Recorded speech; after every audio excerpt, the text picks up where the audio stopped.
Hello, everybody, and welcome to episode 54 of the Dynasty Junkies podcast. I am your host, Rocky Petrella at Dynasty FF Addict, along with my new co-host, Andrew Hall at Andrew Hall FF. We are coming live to you on Thursday, a little bit later than usual, about 10 o'clock Eastern time here, but we will continue to do the live shows every week. I'm very happy to have Andrew aboard. And if you're listening to the podcast for him, we appreciate that as well. We've definitely seen an uptick in some listenership recently. So I really enjoy that. And I hope you guys maybe tune into the live show. You can interact with us, ask us some questions. But I want to get to Andrew because I'm very happy to have you aboard. Unfortunately, I've had a little bit of bad luck with the co-host here. I've run through two of them who've had their lives go to hell and couldn't do the podcast anymore. So I hope this doesn't happen to you, Andrew, because you might have the Rocky curse here. You definitely didn't tell me that before I said yes. All right, great. No, it's great to be here. I love being a guest on your show, and I've been on Addicts, and obviously a big fan of what the whole DAP network, if you will, will do. And so I'm glad to be part of the team. Right, let's do a little DAP there. But yeah, I'm just glad to be here. I look forward to seeing what we can do with this in the next. I don't know. Let's see what the season holds, and hopefully my life doesn't go to crap. Yeah, I wouldn't say necessarily crap, but they got to the point where they felt they needed to step away from podcasting, unfortunately. So if either of them ever wants to come back, we'll welcome aboard. But right now it's me and Andrew, and I'm thrilled with it. But we got two great guests again this week. This month has just been and will continue to be filled with great guests. I love what we got tonight. I love what we had. I love what we got coming up. But let's get to tonight. We got 2/3 of Dynasty Theory here, the Dynasty Theory podcast. Unfortunately, Mitch couldn't make it tonight, but we got JB, John Bauer. John, how you doing? What's going on, guys? Luckily for you, you have 2/3 of the better part of Dynasty Theory. Yes. Hopefully Mitch isn't tuning in, and if he does, hopefully he forgives us. But yeah, Andrew, that'd been nice if Rocky told you that he was the bad luck charm over there. I'm the mush. I'll take it on. Rocky, anytime we get to jump on with you. Last time we talked about tight ends, I think that was like a year ago. Really looking forward to the topics that you have lined up for us tonight. Me too. And also, as we alluded to, the other guest here is Dan LaMagna, Coach Dan. Dan, how's it going tonight? Awesome, man. Great to be back. Mitch is a slacker, but JB and I promised to pick up the slack for him. Rocky, great to see you again. I love that Phillies hat. Our bullpen is driving me crazy, but I love the hat and love the Phillies. It's been a problem for years. For sure. And Andrew, great to meet you, man. I feel like I know you from Twitter, but here in person tonight, looking forward to it. Yeah, same. Good to meet you too. Okay, so I guess before we get into the meat of the show, I kind of feel like it's obligatory this week that you have to mention Scott Fishbowl if you have a podcast. So, which obviously Scott Fishbowl is great. We're all in it. I'm very happy to be, and it's great what it does for charity. I don't want to get too much into it just because I feel like everybody's doing that, and you probably don't care about our teams pick by pick. But just, I guess real quick, we'll just, how you guys doing in the Fishbowl? How far along are you, and how do you like your teams? You don't need to run it all down, but just we're going to finish up. Actually, Andrew is going to make a pick on the air here, and he's in the 12th round. But we'll start with John. I'll go clockwise around my screen. I feel good. I didn't really have a great performance the last 2 years, so maybe I'm just being too optimistic here. But we're in the 14th round, and I feel like I've got some good value. I took Christian McCaffrey to lead the way at 101, and luckily I didn't really hit the wrong side of the quarterback run. Went for a lot of upside. Took Aaron Rodgers. Hopefully he plays this year, so we'll see how it goes. But I feel pretty good. And I was also just curious because of the whole music. What division are you guys in? What division are you in, John? I'm in the Killers. I had to pick the Killers because after a few beverages, if I do karaoke, Mr. Brightside is my go-to. It's a great song. It never gets too high, and my voice, I'm not hitting those high notes. Right, I'm not hitting the low notes either. So Dan, what division are you in, and how's it going so far? Feeling good, man. Repping out of the Aretha Franklin division there. I do a lot of charity work with the Pancreatic Cancer Network, which Aretha passed away from. So we're going on that Scott Fish charity theme. And at 107, back-to-back years, man, I went with my boy Dak. I want to have that quarterback position secured. He told me he's staying healthy for the entire season this year. Bolstered the running back room there with Saquon and Antonio Gibson, and balance the roster with some strong receivers. Now I got to figure out the tight end piece, but balanced roster, I'm confident, but JB knows I'm always confident. We'll see how it goes. Too confident. 2 years ago, I was crushing it. Last year, I got crushed by injury. So we'll see. Maybe this year. What's the saying that pride comes before the fall? Just be careful, Dan. Your run sounds like me, Dan. 2 years ago, I made the finals. I actually finished 12th. And last year, it totally went to hell. I was like, I think 4-8 or something like that. I also had a lot of injury issues. Glass half full this year, Rock. Glass half full. This is the year it turns around. I'm in Billy Joel. I've joked I'm a middle-aged white guy, so I have to like Billy Joel. And I did pick that division. Actually, my original pick was Bare Naked Ladies, but they didn't make it. So, who I'm a big fan of as well. But yeah, I was at the 111. I like the late pick with the third round reversal. And I feel I'm pretty happy with my draft. I went 3 running backs early. I got Saquon in there and Henry. Picked Goddard in the middle as a tight end, got some nice receivers. So I got a pretty balanced squad myself. We'll see how it goes. We're already in the 17th round. We're kind of flying through here. But I believe, Andrew, you are in the 12th round. In what division is it again? Yeah, I'm in the Incubus division, which I picked. My first pick was Live, which didn't make it either. But I've seen both Incubus and Live a bunch of times, and I love a bunch of bands. And I actually talked about it on the Superflex City with Swags, and went kind of into some of the music if anybody wants to hear more about that. But I love music in general, so I thought this was a great reason to have a theme, I guess, and have everybody pick their bands. But yeah, so I'm in the Incubus division. I'm at the 107 with Dan. Our 107 chat's been lit. We've been having a lot of fun, tons of good strategy talk. It's one of my favorite parts of the whole thing. Last year I was in the 102 chat, and a bunch of the 102 guys ended up making their own podcast, because we actually, from the 102 chat, a bunch of us did a best ball league. And then from that best ball league, 5 of them do fantasy besties on Monday nights now, which is from that 102. So there's a whole bunch. I think, Bauer, are you in that one, if I recall? I'm not, but Linda is. That's who it was. Okay. There's another JB on there stealing my initials. Yeah, that's why I couldn't remember if it was. It gets confusing because there's so many people. But yes, I got to get on that podcast at some point, because that 102 chat is still going too from last year, which is just terrific. So I just love getting together with everybody. And so I picked Incubus. I'm a big fan of their music and everything. I had 107, and I'm like, well, who am I going to take? Man, I don't know. I just want to get a balanced start. That was my only strategy. It's like, I'm in the middle. I can kind of let the draft come to me. So I took Lamar Jackson at 107, which I'm very happy with.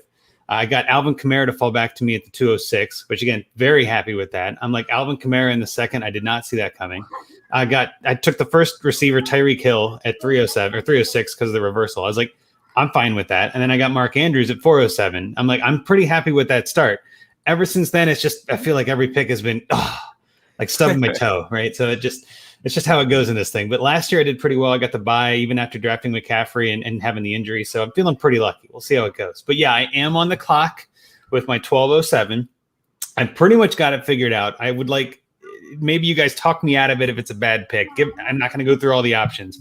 But as my wide receiver 4 to take Jalen Waddle. What do you guys think about Jalen Waddle this year? It looks like Dan likes that one. Dan's gonna love that one. I'm gonna hop over it, man, because we've been talking about this a lot on Dynasty Theory. JB's probably to nauseam sick of me talking about the Miami Dolphins. I took Tua in I think it was the 6th round of the Fishbowl. I had to have him. I wasn't letting anyone snipe him. I just love the direction of that offense. I love Jalen Waddle. I think he could do anything, play inside, play outside, and they've got chemistry going back to Bama. So, Andrew, I love that, man. All about Waddle. Any thoughts on Waddle, JB? I mean, really, I have no issue with it. I think there is upside there. There's a lot of question marks with that receiving core. Can Parker stay healthy? Will Fuller after the 1-game suspension? What are we going to see from him? How are they going to utilize Gesicki this year? So, yeah, it's fine. Really John sounds thrilled, Andrew. just to appease me, who are like 2 of the other top receivers there? I was wondering that as well. Okay, so there. I'll be honest. This is one of the toughest drafts I've been in. Like after the first 4 rounds, where I felt like I did really well, I've been sniped all over the place. Like this group of Incubus fans is terrific, and we all been chatting about it. But So like if you just go by just sorting by MFL ADP for now, I got Jalen Waddle, Russell Gage, Cole Beasley, Henry Ruggs, and it just gets worse. No, so, I'm fine with Waddle over. I'm thinking it's the easy pick for me, and there aren't a lot. I got a 4 running backs, and some of those are older guys like Melvin Gordon, David Johnson. Like I just need some upside, right? I'm kind of going the whole second half of this draft. I'm going to be reaching for guys that I think have high ceilings, and I kind of agree with Dan. I think that offense is primed to explode this year. I got Gaskin as my RB2. I think he's going to be a solid pick. I don't want to invest too much in Miami, but I do think Waddle's a terrific upside player. I think it makes no sense to go with like a Gronkowski or somebody. Like there's a bunch of tight ends that might still be. I'm not too worried. I got Andrews. Like I'm not going to start them most weeks. So yeah, I think it's Waddle for me. And I'm glad to hear Dan was so high pitched on it. He was like, yes. And as the 7-7 relationship, it makes sense. So Waddle. And I'm with these two guys. You got to shoot for the ceiling, Scott Fishbowl. Anyway, I tend not to worry as much about floors, just if you're go for go for first or who cares. So the first year I did it, I was all, oh, well, there's so much risk with this player. And I went safety and finished. I didn't make the playoffs and finished like right under 500, I think. So, especially now with 1,900 people. Yep. Yeah, you want to even to make the playoffs, you want that upside. And then once you get in there, it's those last couple rounds, you got to beat like 20, 30 people at a time. So and by then, Waddle won't be a rookie anymore, right? That's always what I say too. Like by week 14, the rookies aren't really rookies, so I'm not too worried about it. Okay, so now we will get into the meat of the show, which I was talking about before, which, we were having I put this in the tweet I put out. We're having the Dynasty Theory, guys. So let's talk some Dynasty Theory or strategy, whatever you want to call it. Let's not just get so player specific. Let's talk some general strategy theory type topics. So I did put it out on Twitter. I did get a couple questions, both from the same guy, so we'll do them first. They're a little more specific than some of the topics I threw on the sheet, I think. But it's at Andrew_Shuba.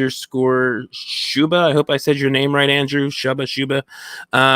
He's actually in the Billy Joel division as well. So thank you, Andrew, for not leaving my tweet unanswered.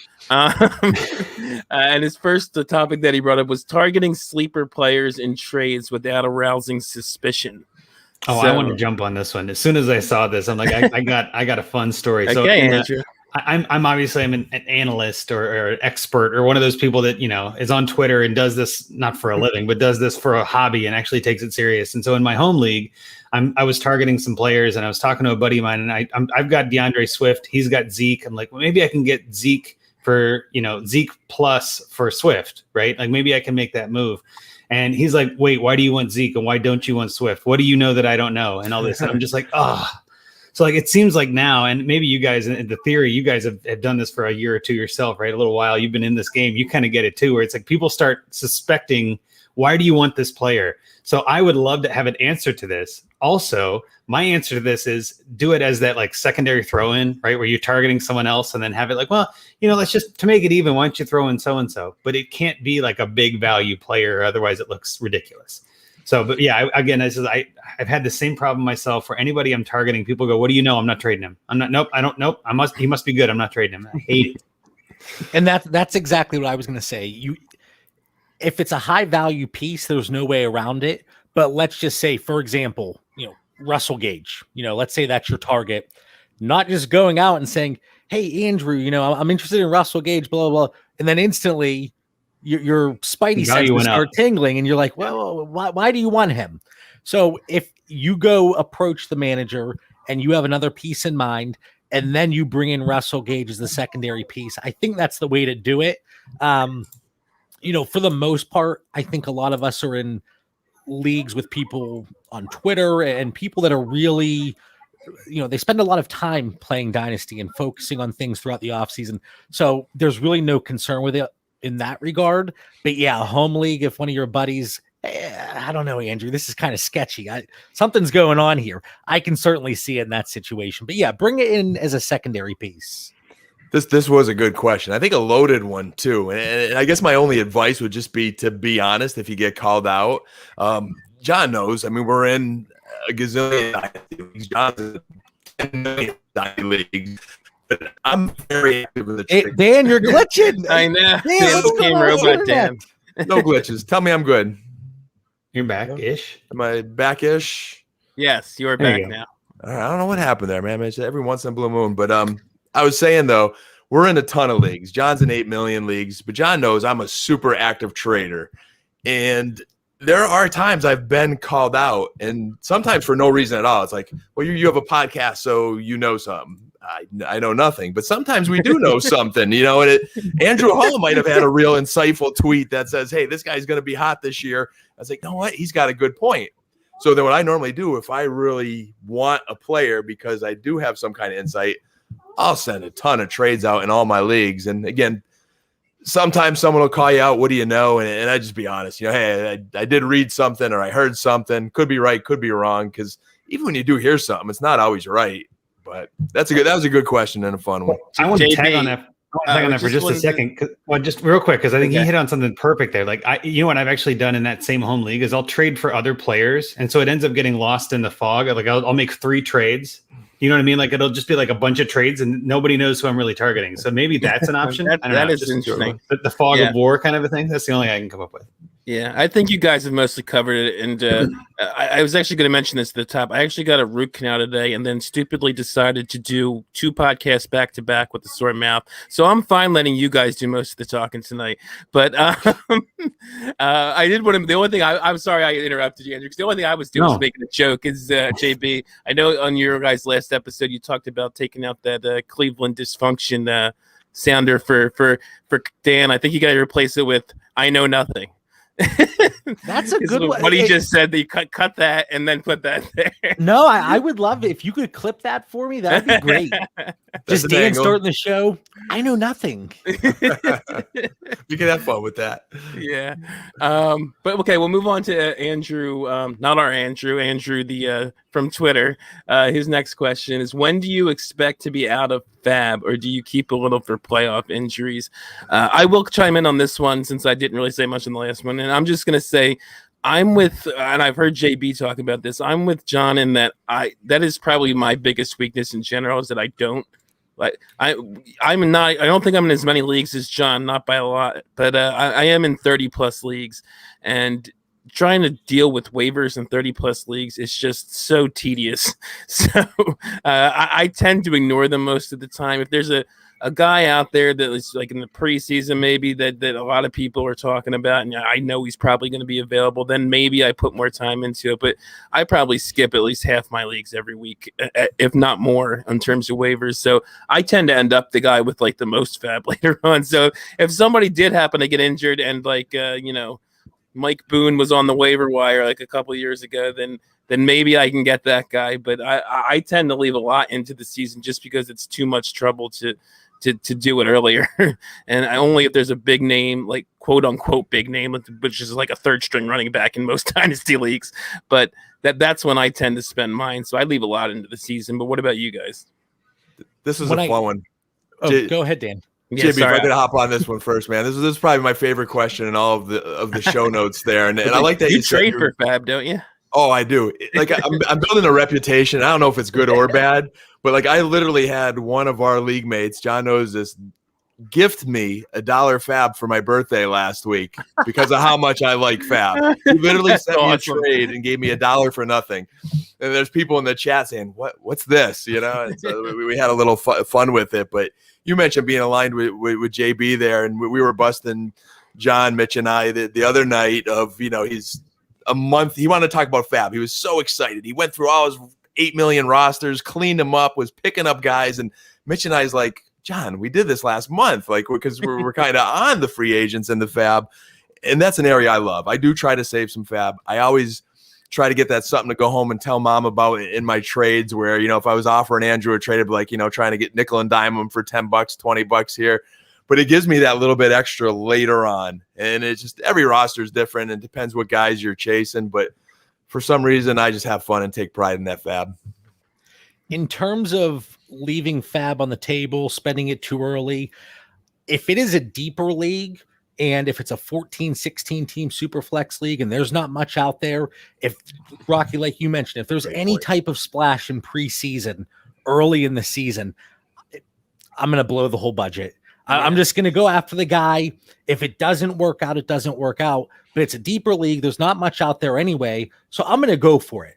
I would rather spend too much and get my guy than find out that I spent, $5 too little and I missed on that opportunity. But one thing I will say, and Mitch brought this up on our last show this past Tuesday, that as the season progresses, every year it seems like there's that running back in week 13, 14, 15. There was an injury, and Rocky, you kind of mentioned it with Mike Boone, but there might be somebody floating out there on the waiver wire in a 12-team league, 10-team league, whatever the case may be, as long as it's not one of the deeper ones. And that's when, if you have that reserve, you have that money available, you could potentially get a flex play or a guy that could potentially be seen as a league winner if he hits late. I mean, Damian Williams a few years ago, I picked him up off of waivers in several leagues, and he went on that tremendous run to end the season. And those are teams that I had a good run. So deeper leagues, I'm going all in early. Try to balance it out. If I do remember to pay attention to the waivers, that's a big if though. Well, I'll jump in here and just say that I think some of this too depends on the league, right? I mean, we always say the context matters. And I think if you're in a 12-team home league with 15 roster spots, you're going to see a lot more action on the waivers than a dynasty league with a bunch of people from Twitter who pay attention to everything with 32 roster spots, right? So it's all relative. I would say though, in general, I try to hold on to my fab at least until week 4 or 5, just because I feel like that's when you start to see some of the injuries add up a little bit. You start to see some of those players that have nagging injuries that are out for a couple weeks that then get on that 8-week IR. Now we have this 4-week IR, which changes things. So I do like to save it a little bit, but after week 6 or 7, even, it's almost like, what's the point? At that point, if you're winning, you don't need it. And if you're not winning, it's too late. So it's almost like you kind of I like using it in the early part of the season as the general rule. If I still have, let's say it's $100 a fab. If I have $20 left by week 6, that's about normal for me. Like I like to save a couple bucks just in case something slides through, but that's also in most of those leagues that I'm in that I'm doing that. The other guys are all kind of in the same page. So, we're all sort of doing the same thing. If you see somebody blowing a ton of fab in week 1 and they outbid you for a guy, that I love that. When somebody bids like all of their fab on DeMarcus Robinson, and you're like, oh man, that was terrific, man. You did a great job on that, right? So we see it every year in home leagues. And I don't mind doing that in certain cases, but I'd rather be the guy that's like week 4 sneaking in with $20 from Equal Hardman, something like that, where it's like, give me a little bit of boost, not all of it, and kind of add to your bench. So yeah, it kind of varies. And speaking, I was just going to say, I do want to say to John's point, I do like the idea though, especially in deeply, even 12-team leagues with 30-man rosters or something like that, or 14-team leagues, 16-team leagues, is the idea of going all in or mostly in on one guy, like, especially if you're like me and John and don't necessarily put in roster fab claims every week. So I just like that idea, especially because in those kind of leagues, there might only be 2 guys all year that are worth a damn anyway. So that's exactly right. Yeah. So if you have 100, I'm fine going like 80, whether it's in the beginning and because of the preseason or an injury in week 6, whenever you are paying attention enough to do it, like me and John, I highly recommend doing it that way in those deeper leagues. Yeah, this question was interesting for me because, like Dan said, him and Mitch were giving me a hard time. I just cleared Vance McDonald and Danny Amendola off my rosters, and I'm like, holy crap, what are these guys still doing here? But I love getting questions and trade questions and draft questions and all that. The only questions I hate getting, hey, JB, so-and-so's on the waiver wire. How much should I bid? I don't know. Yep. Guess. Like you don't. So many variables. It's so impossible. Arbitrary. You don't know what Rocky's gonna bid, Andrew's gonna bid, Dan's gonna like. You have no idea. So just go with your gut and have fun with it. I don't know.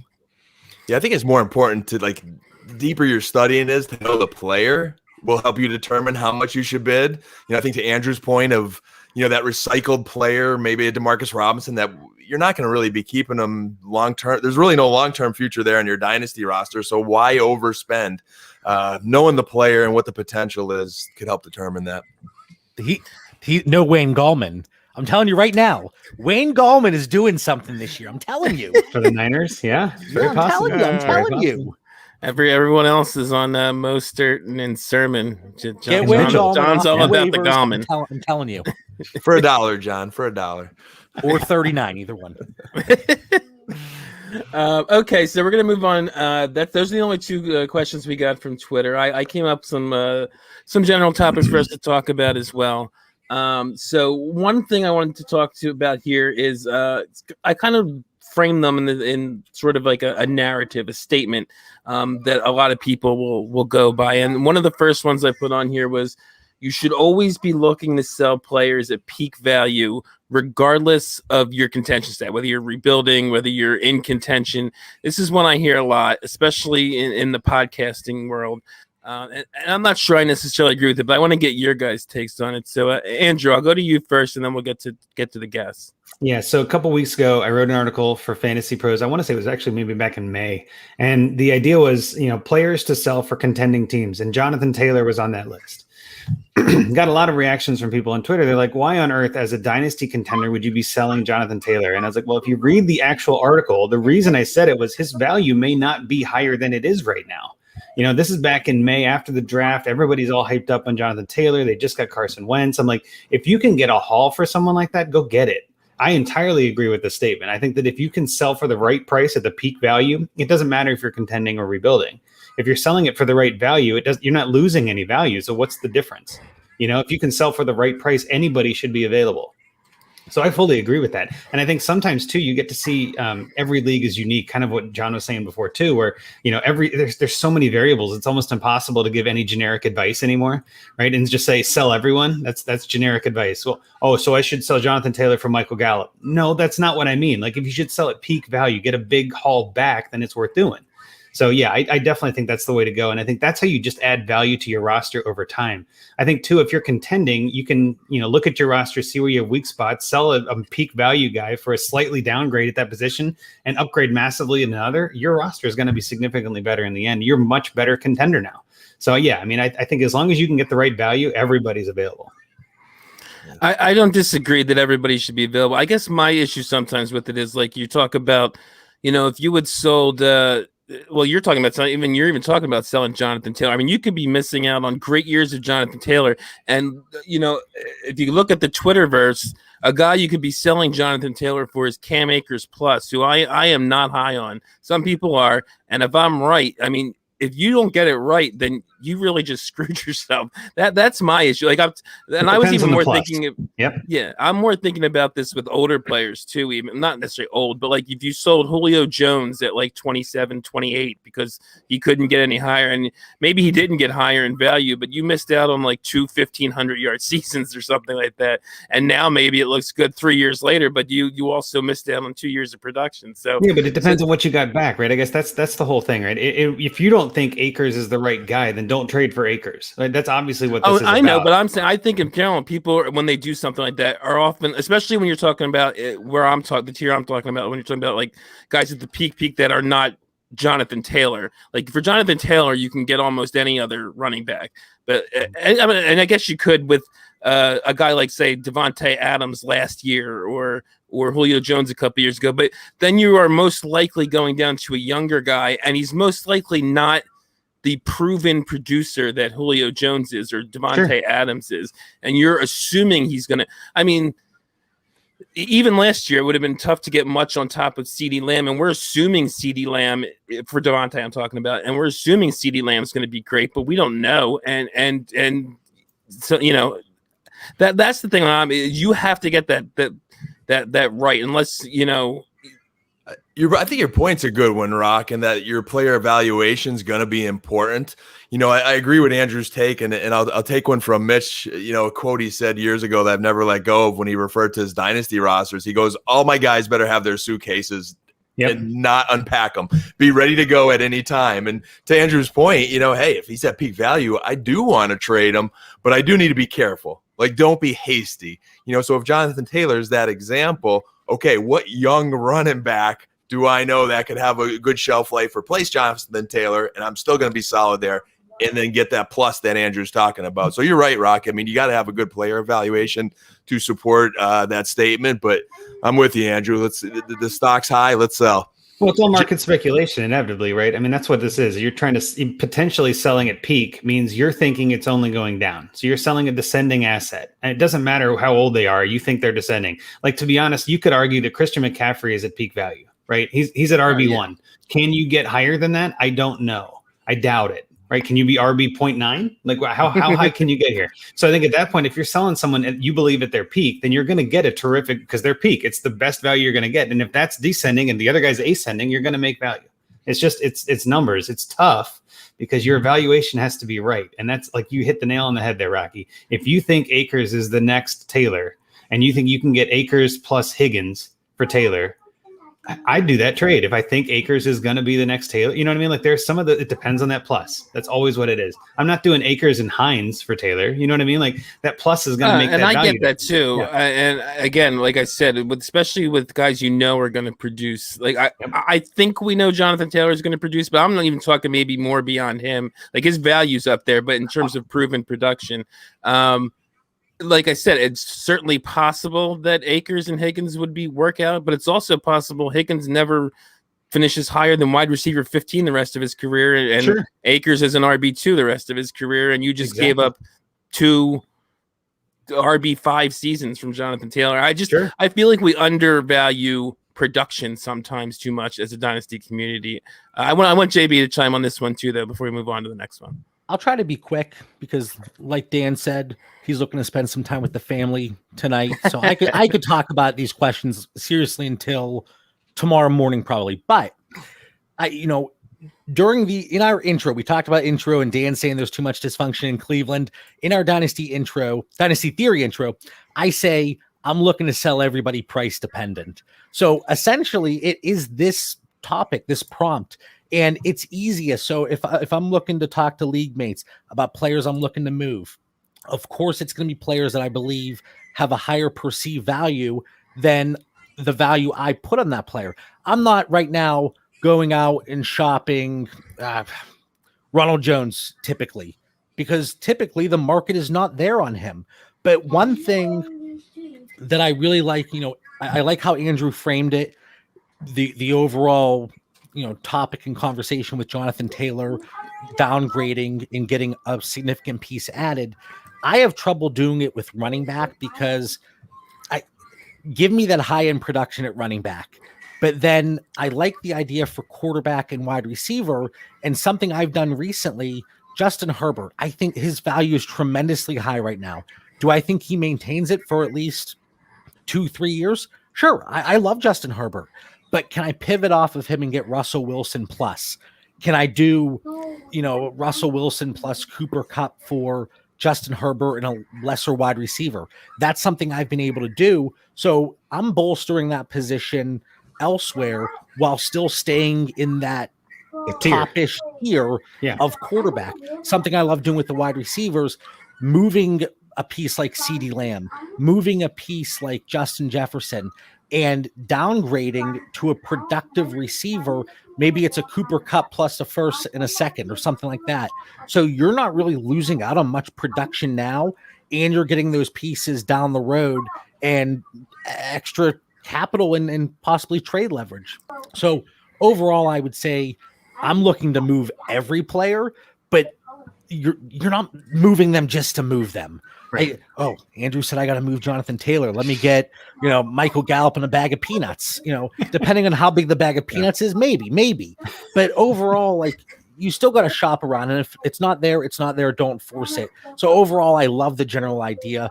Look to move your assets if at all possible for the right price. Well, and just to kind of hit one more thing, and you kind of hit on it there, is we do tier-based drafting, right? I think a lot of us follow that kind of ideology of when you go to a draft, you kind of do I like this draft? I like 3 players here, so I'm going to trade back and add another pick. Isn't this that same thing with player names attached?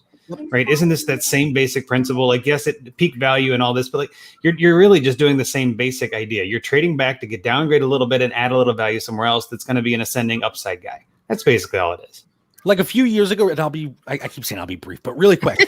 A few years ago, he's never brief. Just listen, Dan. Listen. If you had Lamar Jackson and he's at his peak value, and you moved him for Josh Allen plus, and now we're sitting here. And then you could move Josh Allen for Lamar Jackson plus. It might not get done because that manager might think, wow, this guy's a piece of crap for coming back to me. But might have changed hands 4 times by then too. So you never know. Yeah. But that staying on top of the market and really looking at the values, that could be a huge boost to your dynasty portfolio and each individual team. And I made trades like that before, where I trade somebody to someone, they trade them to someone else, and then I trade them back for a plus. So I end up with like a free Michael Gallup. You know what I mean? It happens over the course of a couple of months in an off season. I love that. That happens all the time in trade addicts leagues as well. People trading back and forth.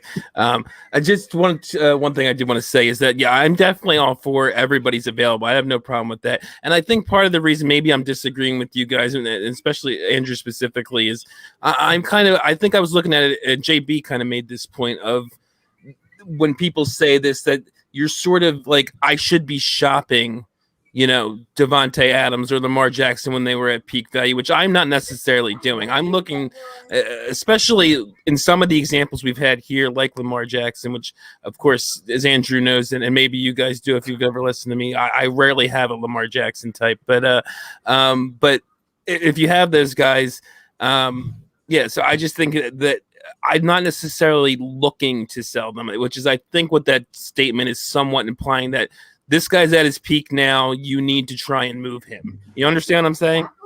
I would say I do in the perspective of there are, I have roster builds where, like John mentioned, Justin Herbert. I don't want to trade Herbert. I'm going to try to trade other guys on my roster first before I trade Herbert. But if there's a guy that's at peak value that, maybe it's Stephon Diggs. I love him. Yeah, I think he's going to have another good year, but maybe I can get a little more than he's worth, because we know that age window is going to hit at some point, and I'm not going to be able to what I get now, but versus maybe a younger guy like Herbert or Jonathan Taylor, where you have a lot of good years.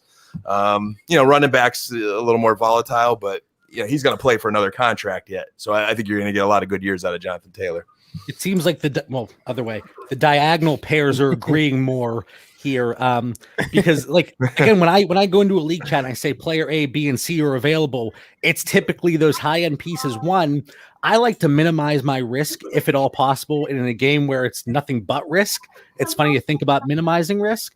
But can I diversify my portfolio, get additional assets? It's why I love to trade back in startup drafts. Can I get 2, 3, 4 shots instead of that one player? So for Justin Herbert, again, I'm going to say, can I get Russ plus, minimize my risk, get an additional piece, and lose out on very little production, if at all? So I always knew I liked Andrew better than you, Rocky. Good to hear it, JB. There is one other thing that I think Rocky was hitting on that I do want to cover back here, though, is there is a difference between production value and trade value. Yep. Right. And we hear this a lot, and they're worded differently. Everybody's got their own mentality in this, but production value is key, right? How do you win titles? It's not with pretty rosters. It's with production.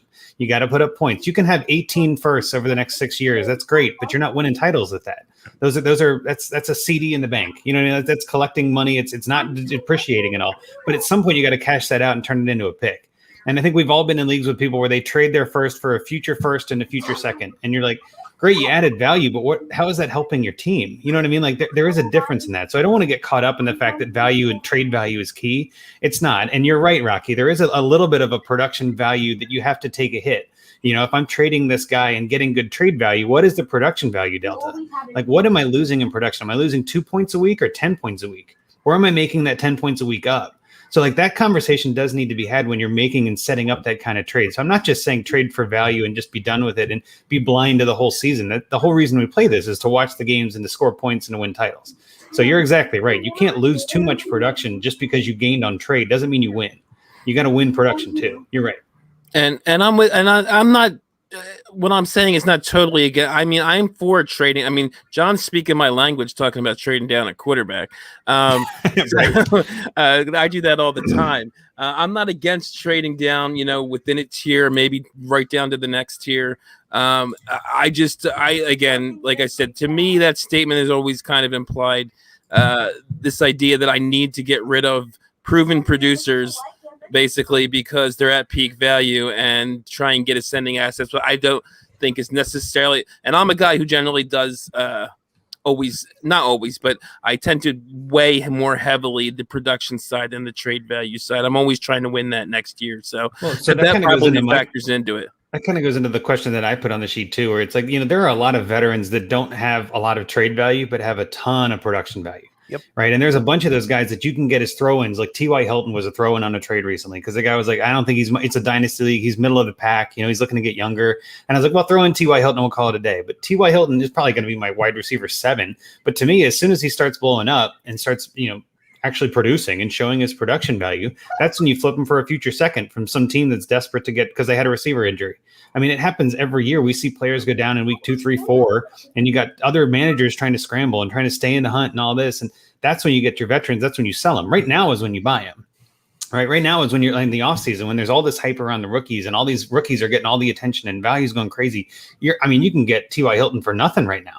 And players like that are veterans that are maybe not at their peak value as a historical peak, but they're only going down from here, right? And lower level guys, not even necessarily your blue chip assets, right? But like some of your depth pieces, you can do, little trades like that can really add a lot of value too, because you're adding production value, which you can then trade away if you need to, if you're out of it. And that's when you start trading away T.Y. Hilton for future thirds or something, but it's all dependent on your team and what your build is and how you're looking as a team, right? It always changes every year. We're all contending now.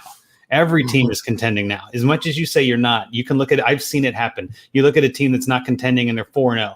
And you're like, well, look at that. They're contending. I can show you a few teams I have, Andrew. They're not contending. What I'm saying is that we've seen bad teams go 4-0, right? And then all of a sudden you're contending, right? So like it's the pure luck of the game, right? Christian McCaffrey gets hurt. Nobody sees that. Barkley goes out. Like the league landscape changes so drastically. We see it every year. Remember when Kareem Hunt got hurt?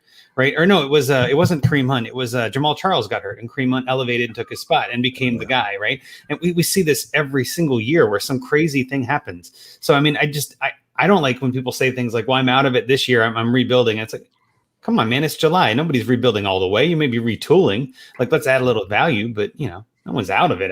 We got to have hope. I like that.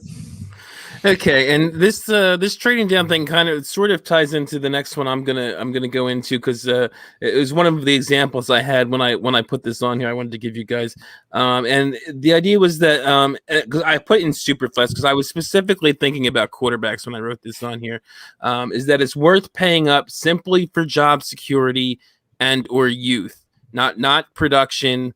Here's two examples of what I'm talking about. One was as I was talking about the trading down thing, this is more on the lower value end, but I recently traded Kirk Cousins for Ryan Fitzpatrick in a first. As long as Ryan Fitzpatrick starts the year, I don't think I'm losing a damn thing in production. And that guy basically paid up because he thinks Kirk Cousins has a job all year and possibly next year. Beyond that, I think he probably will still have a job, but it's a little more uncertain. So that's one I kind of example of it. The other thing I was thinking of specifically is, he's actually a little lower now, I think, but I know DLF ADP, most of the offseason, I guess prior to the rookies is probably when he was highest, but Baker Mayfield, for instance, has been like QB 13. I think he's fallen to QB 17 in June, but up until then, even I think in May, he was like 14 or 15. And he's done nothing to really justify that in his 3 years. And he's had like 6 good games in his rookie year that's basically people are living off of.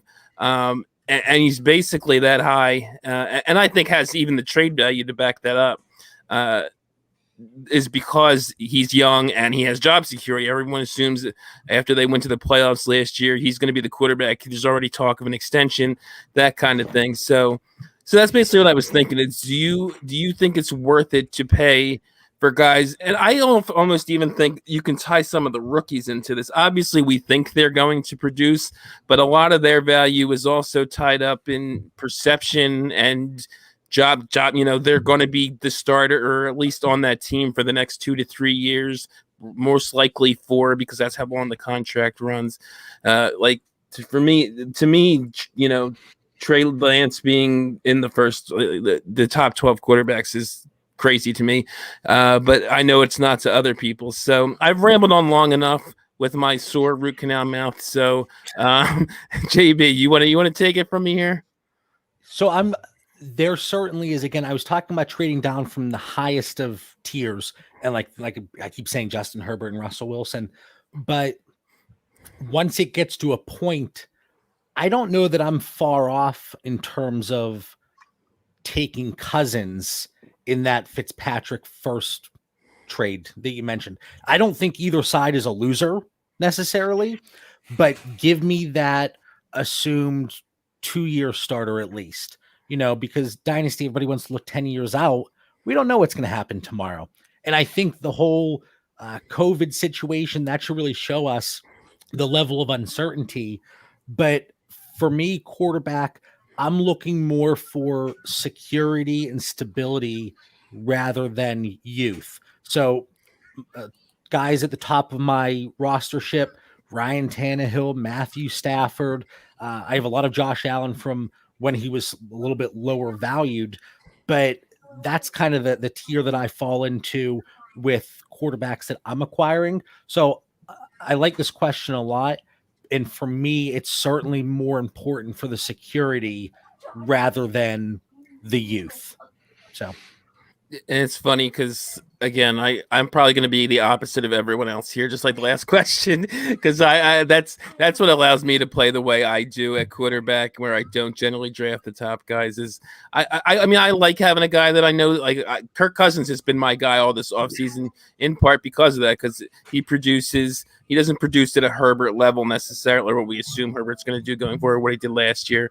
Or he doesn't produce at a Rodgers level, but he's generally a low-end QB1, and you do have him for at least a couple more years.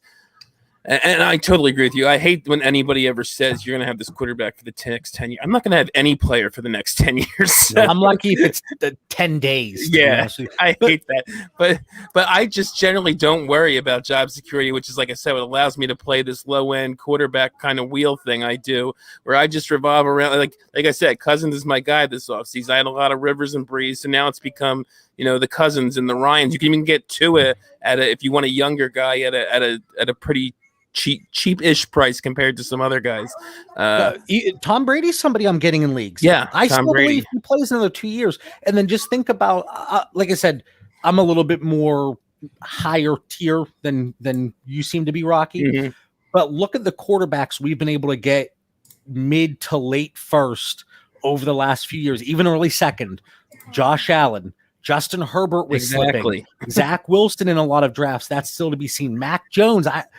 Mac Jones is one of my most roster quarterbacks. And I hate Mac Jones, but I was getting him, and this is kind of a humble brag, but I had a lot of 111s and 112s. So, I was able to get Mac Jones. So.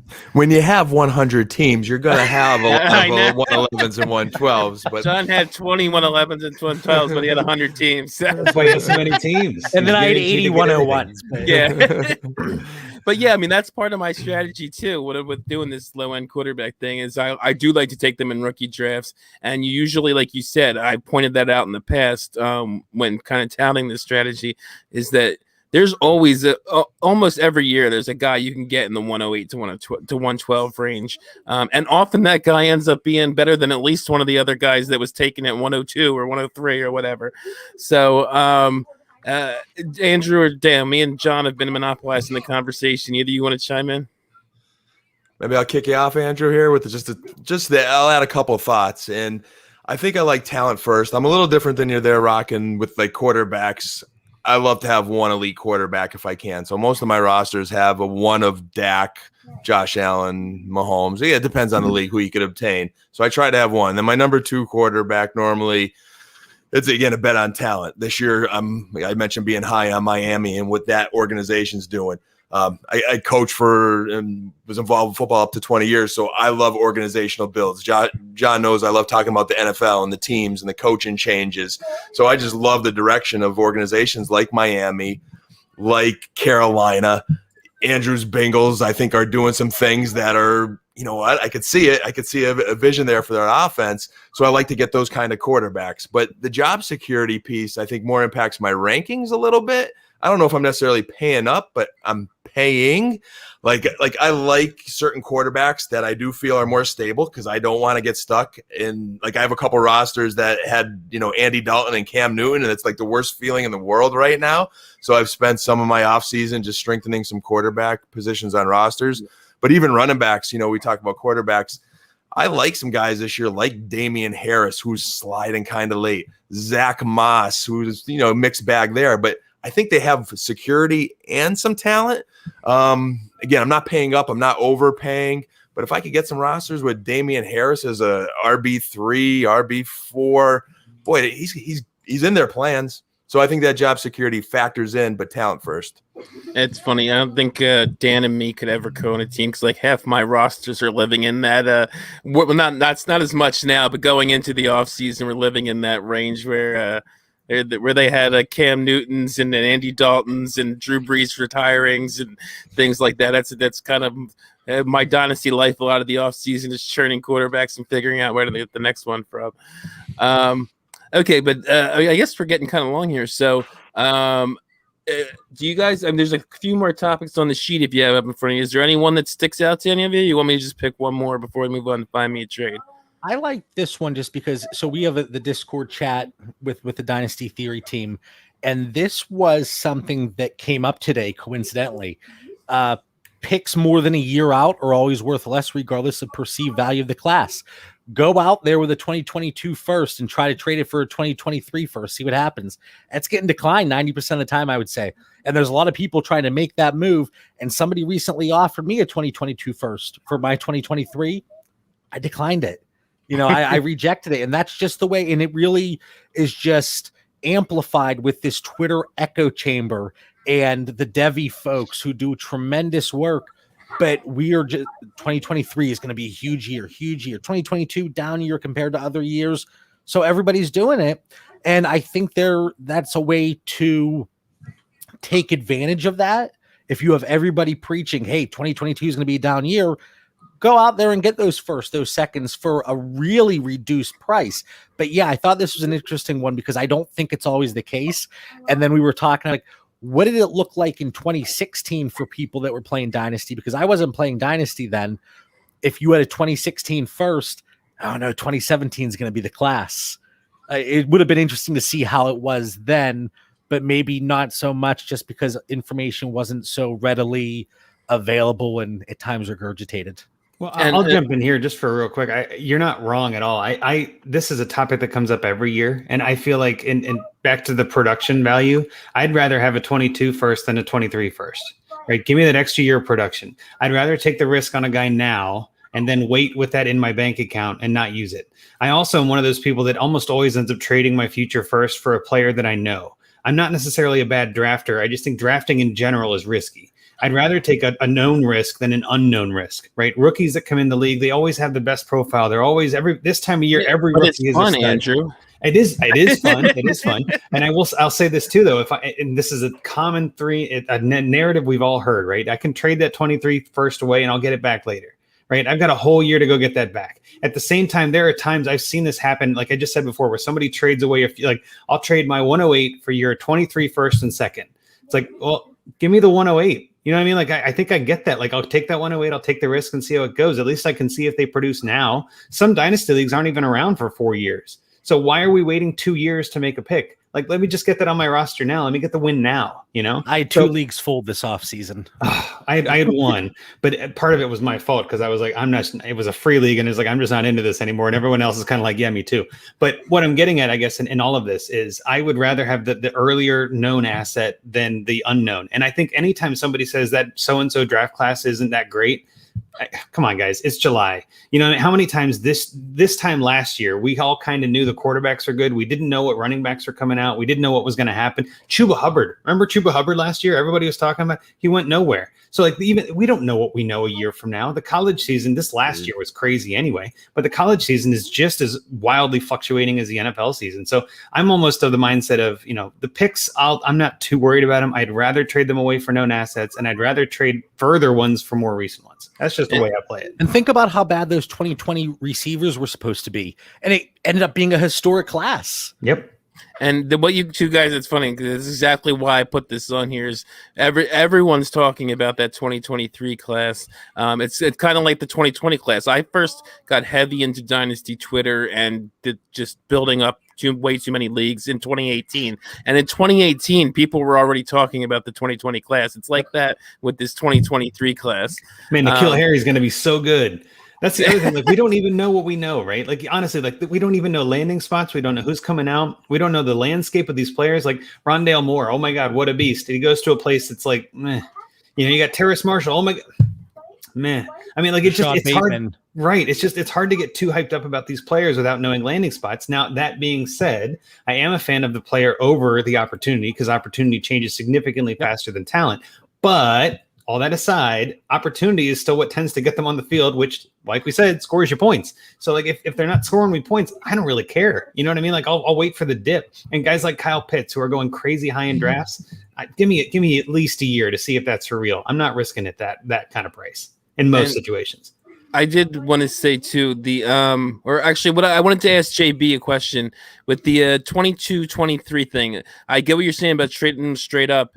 I was going to chime into that. I kind of agree with Andrew. I'd rather take the closer pick. But as someone who said, "Oh, I want that 2023," in a trade, does that make a difference to you? Then would you devalue? Would you consider a trade, like not trades for picks? Like if someone says, "I'll give you, X and a first," and they're going to give you the 22 first, that's worth less to you than if they say, "I'm going to give you X and a 23 first."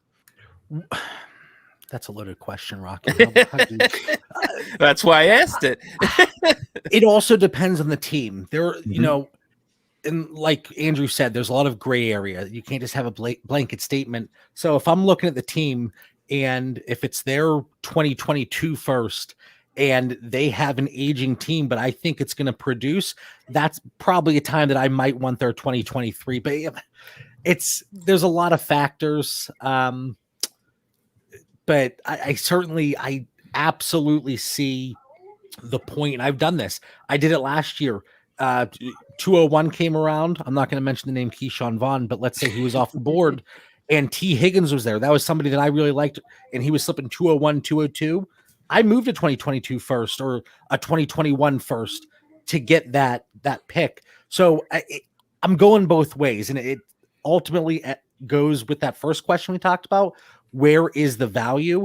So, I mean, if you find something that's crazy, they want to add to a 2022 first to get my 2023, I would be interested to see if that could get done. Smash accept. I agree. Yeah. I would take that in a heartbeat. Yeah. I also just a real quick to kind of caveat on this. The general thought that I have is a 2022 first is worth more than a 2022 or 2023 first. I look at it like the NFL does, where each round in the future is a round down. So a 2022 second is worth a 2023 first, and so on and so forth. Now that's not obviously linear, and every league is unique. So it's kind of a general rule that's meant to be broken. But again, if you're telling me you can give me a 2022 first plus a 2022 third for my 2023 first, every day of the week I'm taking that trade. Every day of the week, because that's a bonus. It's a win-win. And if you think it's a win for you, then it's a win-win-win, right? Like, okay, now we're all winning. But yeah, I mean, the value of future picks, I think also is you can tell a lot about the player. And I think a lot of times we don't talk about it enough, that the other managers in your league are really a big part of all of these talks. And again, trade addicts leagues, right? You guys in trade addicts, you trade things all the time. The value is, in my opinion, the value is probably a little depressed there because nobody holds anything. The value is always moving around. It's like crazy stock floor. But my home league, nobody trades picks because they're all afraid of getting fleeced. And they all just like, that's my guy. I got to keep my pick. That's how I rebuild my team. And they don't trade at all. So like it varies drastically on the league. And that's why I kind of cringe a little when people say, well, this 2023 first is on a bad team, so it's probably going to be early. That's 2 years out, bro. We don't have a clue. I can't stand that when people say 2023 first, likely early or likely late. Like, who knows? I will say, though, if you've been in a league a few years and you know certain managers and they pop their head in the chat, it's like Punxsutawney Phil. Did he see his shadow? Did he not? That's what some league mates are like. Sure. And there are situations it's like, I got to get that person's first. And I get that as soon as it rolls around on NFL and you're like, everyone's target 2024 first is available. No, I get that. And I'm just going to, in theory, right? If you're talking Dynasty Theory here, in theory, I just look at the future picks devalue themselves because of that time. And again, if you're looking at the logic too, as we always say, picks go up in value. Well, they have to start at zero value sometime. And that's when they're as far away as possible. Right. So they start at zero and they crawl up, and that's fine. They're all allowed to crawl up, and over time they all crawl up, but they're not equal, in my opinion, until they're the same year. Right. And that's just, I don't know, that's how I do it. I think you're all spot on there. The draft picks are like the players I mentioned before. They should not unpack their suitcases. I'm in it to contend now. Like you said, Andrew, every roster is looking to win now. Some may need to retool, but not necessarily rebuild. So I'm looking forward to trading those draft picks for something I know that I feel confident in. I think, JB, you put something in the chat tonight about, what wide receiver, how low would you go to trade a number one? What's the threshold? So if I'm looking to get a receiver on my team and I'm looking to trade my number one first round pick next year, what receiver is the cutoff? And that's kind of how I look at it. There's a certain cutoff. These are the guys I'm targeting. If I could get someone on this list that I'm confident in, I think they got a bright future, that number one's gone. Yeah, good discussion. And I just want to say too, I don't necessarily what Andrew said. I don't necessarily just agree. I mean, I'm sorry, don't necessarily agree. If I can speak properly, it's getting late here, folks. With the idea that you have to downgrade a round, like if you're going to give me in a trade with, again, kind of what I did with John, like player X plus a 22 second or 2023 first, I'm taking the 23 first. I'm taking the first over the 2022 second. So I do devalue them, but I used to kind of think that way, but I can't quite go the round down scenario. Oh, it's not linear and it's not always true. Yeah, I mean, it's kind of a rule of thumb. It's not accurate. It's just more of a guideline. Right. And I think the point more is that they should be devalued from 2022 to some extent. Yeah. Yeah. If you would have asked me this question 3 years ago, 2 years ago, a year ago, yes, absolutely. But it's just, this is such a unique situation. And again, maybe it's because I'm on Twitter too much. Maybe it's because I'm just, opening my mouth and letting the regurgitated takes pour down my throat at times. And we fall into that trap and that echo like chamber. A baby bird. Yeah, right. Just doing it up. And anyway, Twitter. I want to talk about our trade suggestions here. Okay, and so now we are good. Well, that finishes up the Dynasty Theory discussion. We are going to move on to our Find Me a Trade, which this week was submitted by one Andrew Hall at Andrew Hall FF. What a guy. We decided with four of us here, Andrew's first show, we'd use one of his rosters, and the three of us would find a trade for him. He can comment on them. We can talk about him a little. So this is a 12-team PPR super flex league, no tight end premium. It's a safe league. It's 28-man rosters, start 10, and the 10 are QB, 2 running backs, 3 wide receivers, a tight end, super flex, and 2 flex. And his team name is Chasing the Dream. I'm going to let Andrew go into his roster and a little, kind of synopsis of where he thinks his team's at, and then we'll go into our trades. Yeah, so just kind of a quick one here. This was an orphan team, one of the first orphans I took over. I started in Dynasty Twitter in 2018, and I was looking for some more teams, and I was like, you know what, I'd like a challenge. Let me take over an orphan, right? Let me take over one of these teams that somebody abandoned because this kid was ugly. And so I was like, let me give this a try. So I took it over in 2019, and I won that first year. I made a ton of trades. I actually wrote about it for PFN the next year after I was done with it all.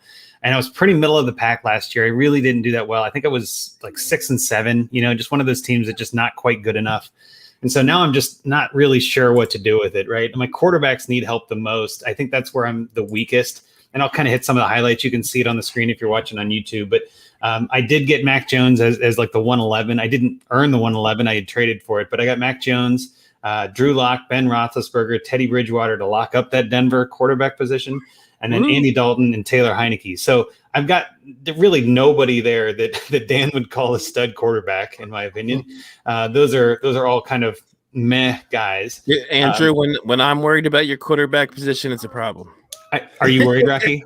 Are you worried? A little bit there, yeah. Yes, you are. Exactly. So am I. My running backs aren't much better. I've got Miles Sanders, Chris Carson, Kenyon Drake. I drafted Kenneth Gainwell and some other guys. My receivers might be my strongest group, which again doesn't say much on this team, but it's Keenan Allen, T. Higgins, Juju Smith-Schuster, Jalen Reagor, Corey Davis, Marquise Brown, and some other guys, some rookies on there.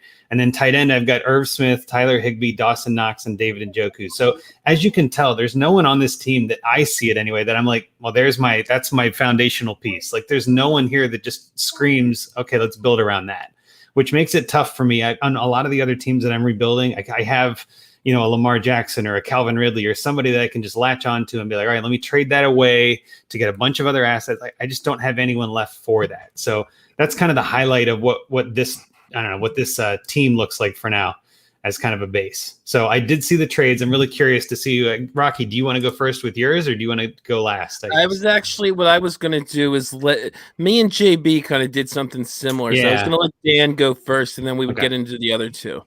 Okay. So go ahead, Dan. Tell me what you got. How do I fix my team? All right, buddy. I mean, Andrew, I have like one or two of those orphans as well, and it's not something I normally like doing, but it's, you're trying to check things off your like fantasy football bucket list. Like, all right, I need to take over an orphan. So I have some of those rosters where it's like you're really strong in, one position. For you here, I think it's definitely wide receiver. You got strengths with Keenan and Juju and T and Hollywood. Tight end you'll get by with. I mean, I think it's not a premium anyway. Right.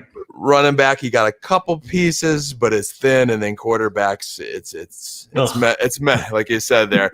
But we'll go with the glass half full. Mac Jones is going to be something. John Bauer has 1 million shares of them, so we'll build around Mac for quarterback. I love trading. I'd be making a ton of trades. Definitely try to fix that quarterback position, strengthen the running back position, but you can only do one thing at a time. And if you're not going to be completely happy with the orphan, Andrew, I thought you've got to at least, have your heart content. And being a Bengals fan, as I knew you were, doing a little studying before the show, I'm thinking, how could you be a Bengals fan and not have Jamar Chase on your lineup? Probably Joe Burrow too, but I figured we'll go after Chase tonight, and then I'd figure out Burrow after. And my recommendation was, as much as I love Keenan Allen, I think he's going to have a blow-up year this year. I love what the Chargers are doing, but I'm kind of looking at this orphan as a little bit of a rebuild, and to have that guy you're excited about as a Bengals fan, let's move Keenan. Let's send next year's first, which will make this enticing. Maybe you move Teddy Bridgewater, because I'm going to gamble on Drew Lock. I know JB's going to gamble on Drew Lock as well. I believe that you're on the Lock side, right? Or is Mitch on the Lock side? One he is. They have a big debate back and forth between whether it's going to be Lock or Bridgewater. I'm Lock. So I'm gonna go Lock there too. Peyton Manning was working out with him in the offseason and say, hey, he's the one I'm gonna keep. So you pack Bridgewater, you pack Keenan in the first, throw him the fourth for kicks, and you are going to get back Cam Newton just to solidify the New England Patriots quarterback position. So until Mac is ready, Cam could score some good points, and you give him a wow enough offer to get Jamar Chase. If he doesn't bite on it in the first nibble, or he needs a little something to go home and tell mom about, maybe a Kenyon Drake or a Drew Lock if you have to pack it. But you get your guy, and you're a happy Bengals fan. So that was my suggestion. I think that's a terrific trade. I would love to do that trade. I'm not sure if that would get approved by that guy. Obviously that's the question, but I love the logic you're going by there. And I think like you just hit the nail on the head with where am I missing? I don't have a guy that's like my guy. Chase would definitely be my guy. So I love that logic. We talked about Chase, JB, Mitch, and I says, if I'm evaluating receivers, I have them higher than my boy Lamb and Jerry Jeudy, and I loved both of them last year. That ceiling is just so high. So, and I'm not a Bengals fan. You are, Andrew. So I think you got to try to make that happen. Yep, I like it. That's not bad at all. That's not bad. I'm gonna save my judgment for the end. I want to make sure all three get their chance to plead their case, and then I'll kind of go in. So I guess John, if you want to go next, let's see what you got. Find me a trade. So I have a few teams like this, and like you said, a middle of the pack team. I don't know if the quarterback situation was in a little bit better shape, and Locke or Ben, even if it's like a Zach Wilson type player, maybe we can gear it up a little bit.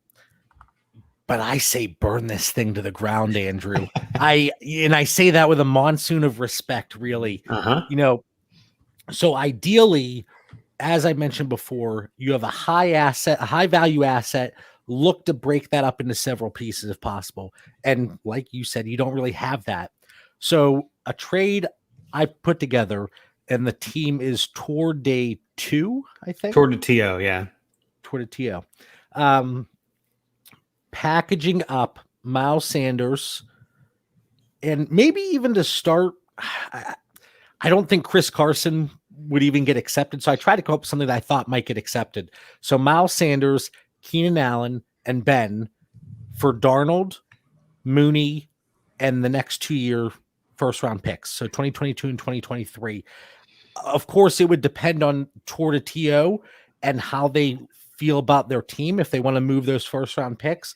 But I thought they were in a decent enough situation at wide receiver and tight end.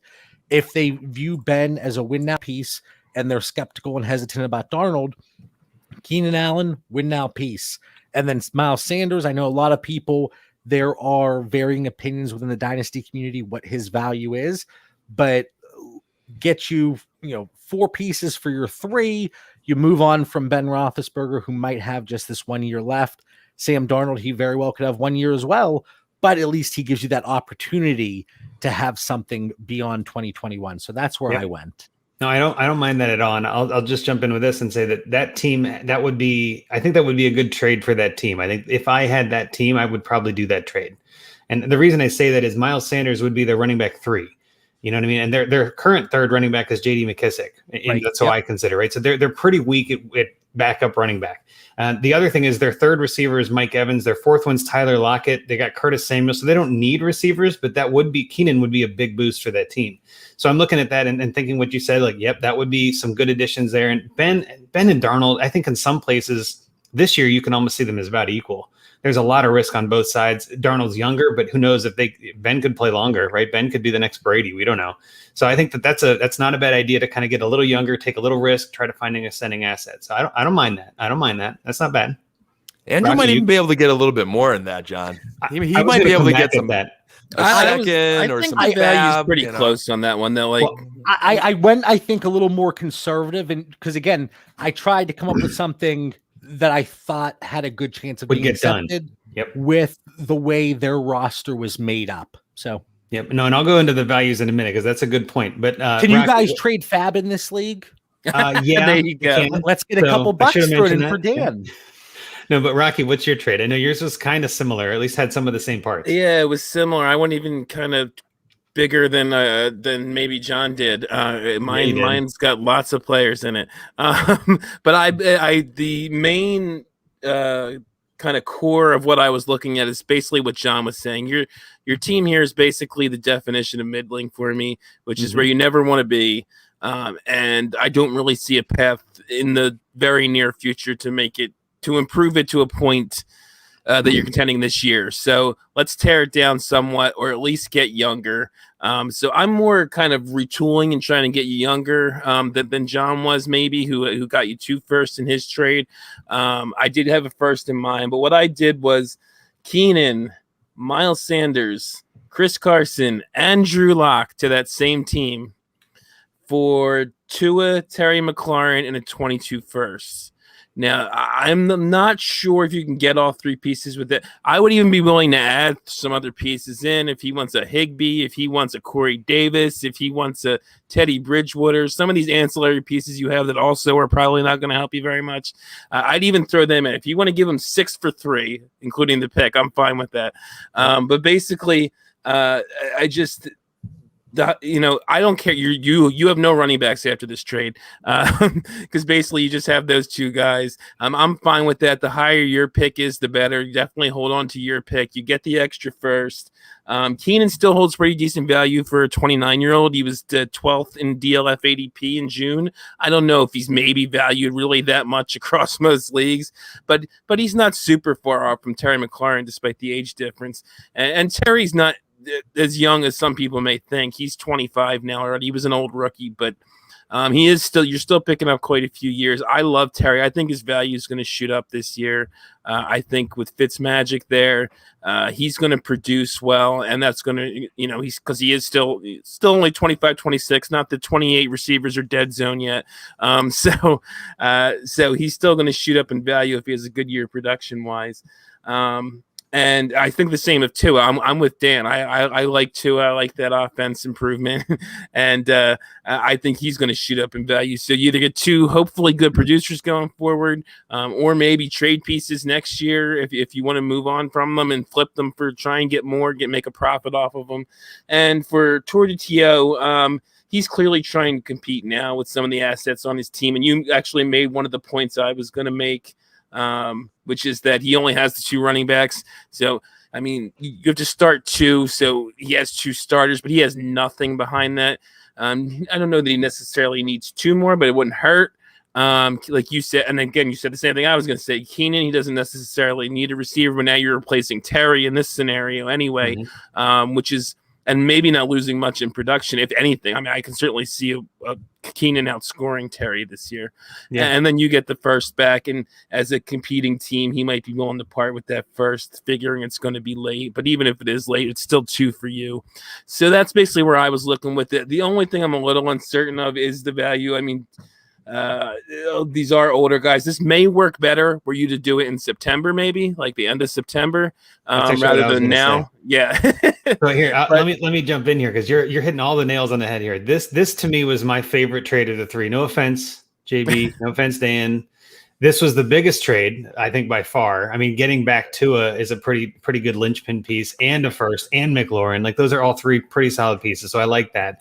I will say I put them all into the DLF Trade Analyzer, because that's one of the places I use. It's, again, trade values, trade calculators. Everybody has their own. I'm not saying this is Bible or truth or anything like that. I just like to use it as kind of like, let's see where the market is, right? So the only one that came out in my favor was the one that Rocky put through, right? Now, that doesn't mean that the others aren't fair. And I think that it's funny too, because I was actually worried how much in your favor, because I was worried it was way too much. The Keenan side, sending Keenan, Sanders, Carson, Locke, that is 914 points. Receiving Tua McLaurin in the first is 996. It's not that far off. It's not that far. It's about 8% or something like that. That's variable. That's worth it. JB's trade was about 100 points in favor of the side I was sending. So kind of to your point, JB, that's a side that other side that trade might go through, where the other guy's like, you know what, I'm adding value here, right? And I'm adding first round picks. So we just got done talking about 22 and 23 first, like that further out, they're worth a little less. So that might be something he's willing to go all in this year. I think that trade makes sense. I'm not saying it's a bad trade. I liked Rockies because I get the most back, but I think John's might be the most realistic, right?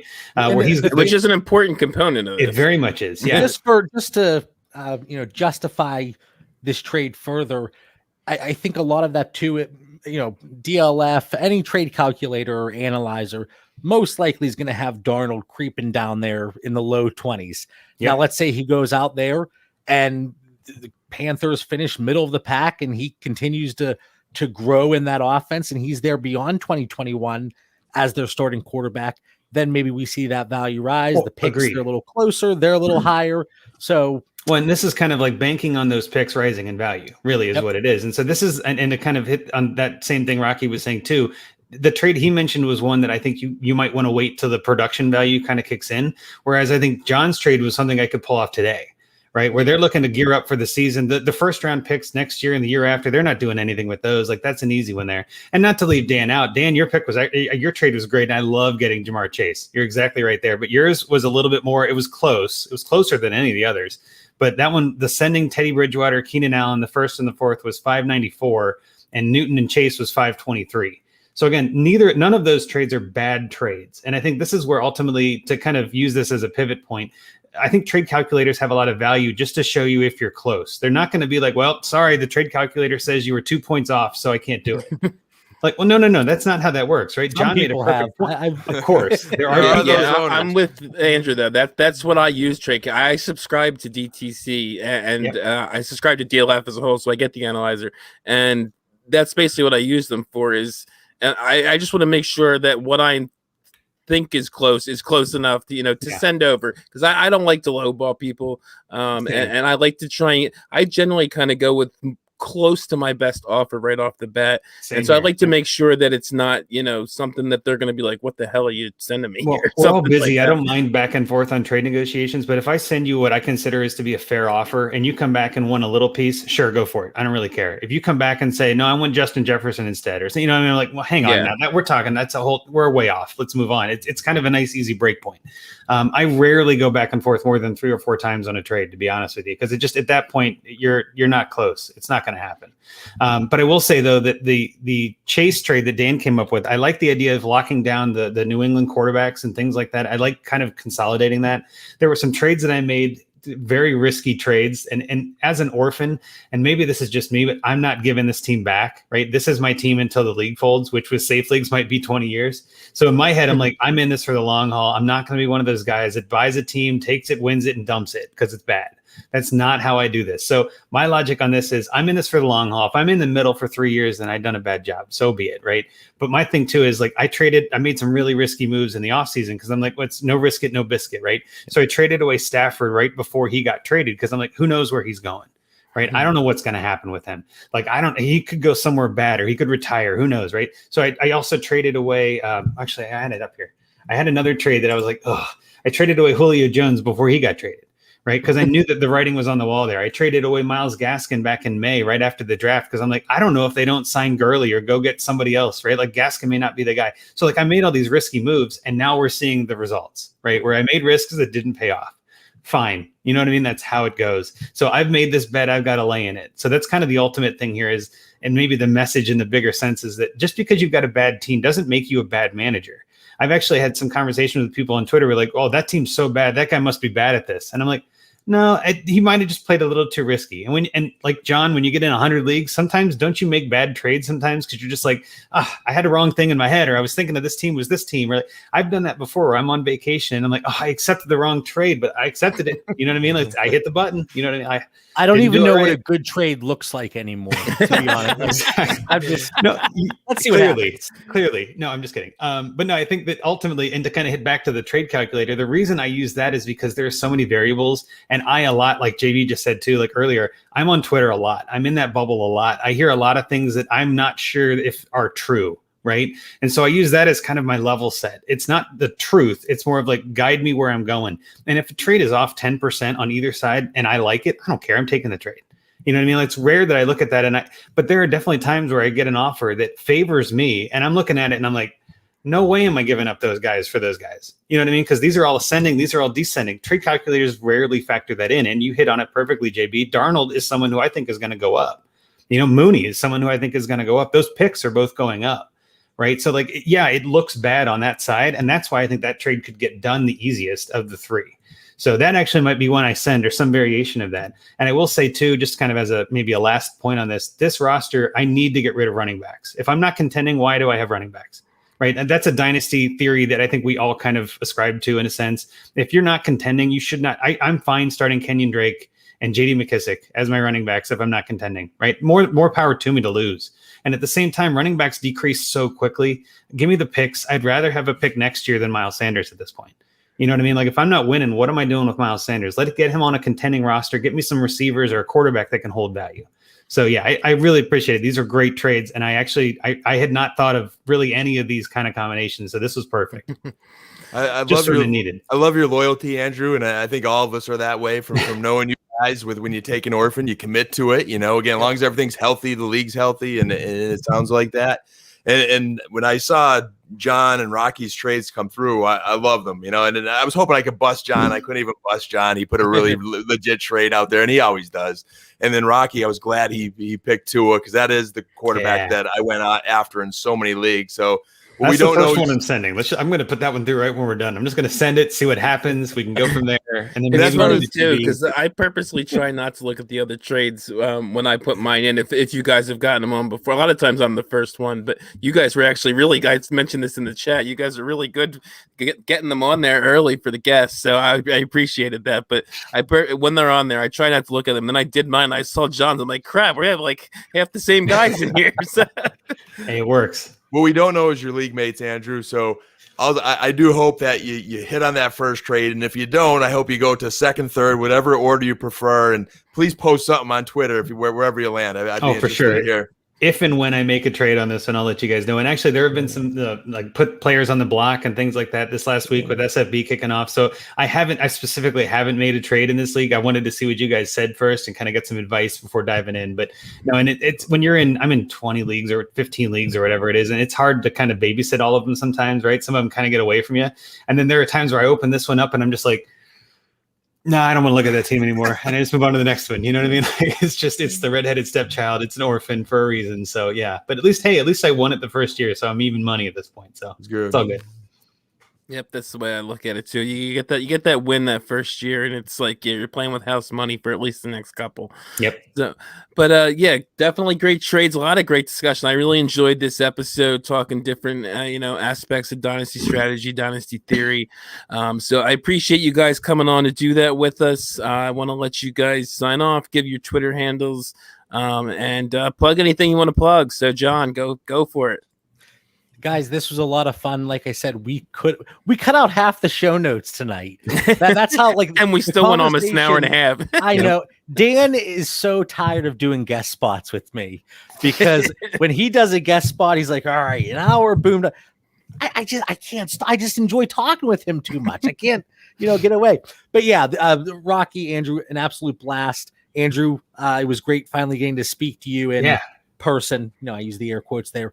But find me on Twitter at the Bauer Club, one of the hosts of Dynasty Theory every Tuesday at 9 p.m. Eastern Time. And then every other Wednesday, Fantasy Football Confidential. Since he's not here, I'll plug him. Mitch Sorensen at Dino MC. He's one of our hosts for Dynasty Theory.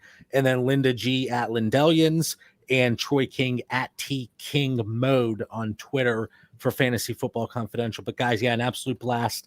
Anytime you want us back, let us know. Dan probably doesn't want to be seen with me, though. See, the plan worked out. My master plan, as always, I make a little comment, say, hey, let's try to keep it to an hour. Because Mitch and I both know with John, it never works. We say a half-hour show becomes an hour. So we had an awesome 90 minutes tonight. But if I didn't say something, it would have been, 2.5 hours. Because of John, Rocky, all because of John. But it would have been an awesome 2.5 hours. I mean, they were great topics, and I could have talked to these you three guys all night long. Agreed.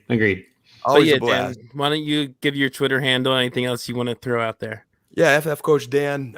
Always Tuesday nights with my brothers John and Mitch on Dynasty Theory at 9:00. Loving it. I'm popping out some occasional solo pods, a coach's corner. Not so much of a strict schedule, but I'm going to try to get back to posting at least one of those per week. And then as we get a little closer to the season, I know last year from the Father and Son pod, Justin and I did a DFS pod. So I'm going to do something DFS again as we get closer and cheat on my Dynasty brothers over there.